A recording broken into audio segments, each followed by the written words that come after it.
السلام عليكم ورحمة الله وبركاته. نوع ديجا oo saameyn ku leh jacaylka iyo lamaanaha in qaaradda Aasiya waxa inta badan laga aaminsan yahay gaar ahaan dalka Japan.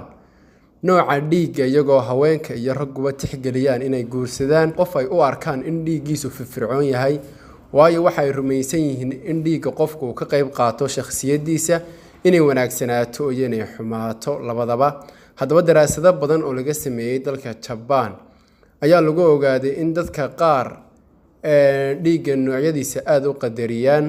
Haddaba qaababka reer Japan u qadariyaan arrintaasi ayaa ah sidan: lamaanaha haweeneyda dhiiggeedu yahay dhiigga A ninkana yahay B. lamaanahan waxaa la rumaysan yahay inay yihiin lamaane inta badan heshiin oo aan xiriirkoodu sii raagin, sababta oo ah waxaa la rumaysan yahay inay haweeneydu tahay midda ka firfircoon ninka, sida dabeecadda u ahba dhiigga A kala firfircoonaato saygeeda, waayo dhiigga A waa mid ka adag inta badan dhiigga B. Inkastoo dhiigga B loo yaqaano inuu hogaaminta ku fiican yahay, se qoyska way ku heshiiyaan, balse waxa markasta muuqata haweeneyda lamaanaha dhiigoodu yahay labadaba A.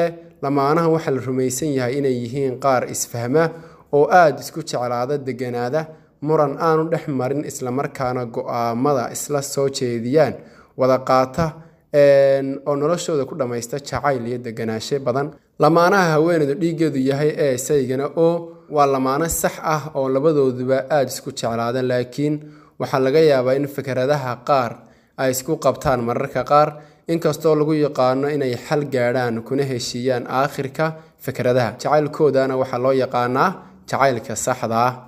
lamaanaha haweeneydu tahay dhiigga A ninkuna yahay dhiigga AB, lamaanahan waa qoys degan.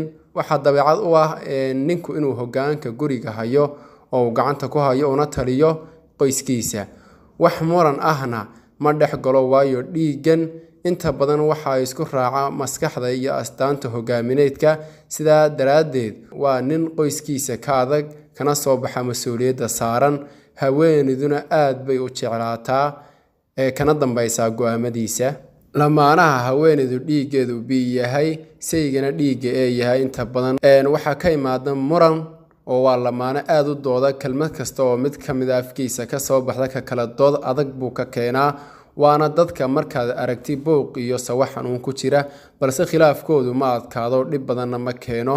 inkastoo aanay fikradaha isku fahmin, haddana maadaama ninku ka firfircoon yahay, waxyaabo badan buu ka tanaasulaa oo haweeneyda u daayaa inay hogaamiso. waxyaabaha dhiigga B lagu dhaliilo ayaa ah inuu yahay qof inta badan jecel inuu danaysto oo cadho badan, inta badanna kibirku ku badan yahay, halka dhiigga A lagu yaqaano inuu yahay qof inta badan jecel inuu horumar gaadho, mashquulkiisuna uu bato.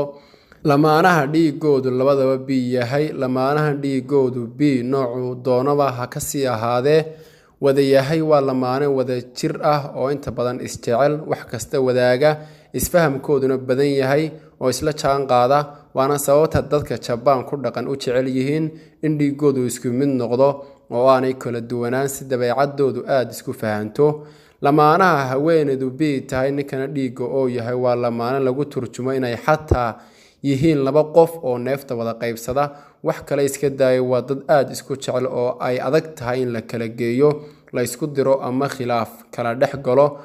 waxaana laga yaabaa in xataa nafahooda ay isku huraan, sababtoo ah dhiigga oo inta badan waa qof loo talin karo oo ra'yiga aan ka hor iman, halka B uu yahay qof hogaaminta jecel. sidaa darteed waxay noqdaan laba qof oo xiriirkoodu silsilad adag ay isku hayso. lamaanaha haweeneydu dhiigga B tahay ninkana dhiigga AB yahay waa dabeecad aad u kala gedisan, oo markasta ninku waa nin qabo oo naxariis badan, halka haweeneydu noqoto mid aad u kulul. sidaa darteed waxaa dulqaadka badiya sayga, laakiin waxaa dhacda mararka qaar inuu dulqaadan waayo oo xiriirkooduna halkaasi ku dhammaado, waxaana loo yaqaanaa lamaanaha dabeecadda kala gedisan.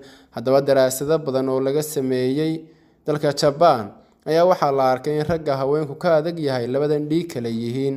lamaanaha haweeneydu dhiiggeedu O yahay ninkana dhiigga A, lamaanaha inta badan waxaa lagu tilmaamaa in haweeneydu tahay mid dhexdhexaadin jecel oo markasta khilaafka imaada xalisa, oo dulqaadkeeduna badan yahay, sababtoo ah dhiigga oo waa dhiig fikrad taban, inta badanna qaata dhageysta aragtiyaha dadka soo jeediyo, waana qof bulshaawi ah halka dhiigga uu yahay qof horumar jecel maskax ahaanna aad u sarreeya oo firfircoon. kala soco kanaalkeena Madhaafaan Media maqaallo ku saabsan diinta, caafimaadka, taariikhaha dadka ama dalka, tiknoolajiyadda, tusaale iyo talooyin meel mariya. fadlan haddaad nagu cusub tahay subscribe, like, comment iyo weliba share gambaleelkana u furo ama jeliska si aad u heshid dhammaan xogaha kor ku xusan.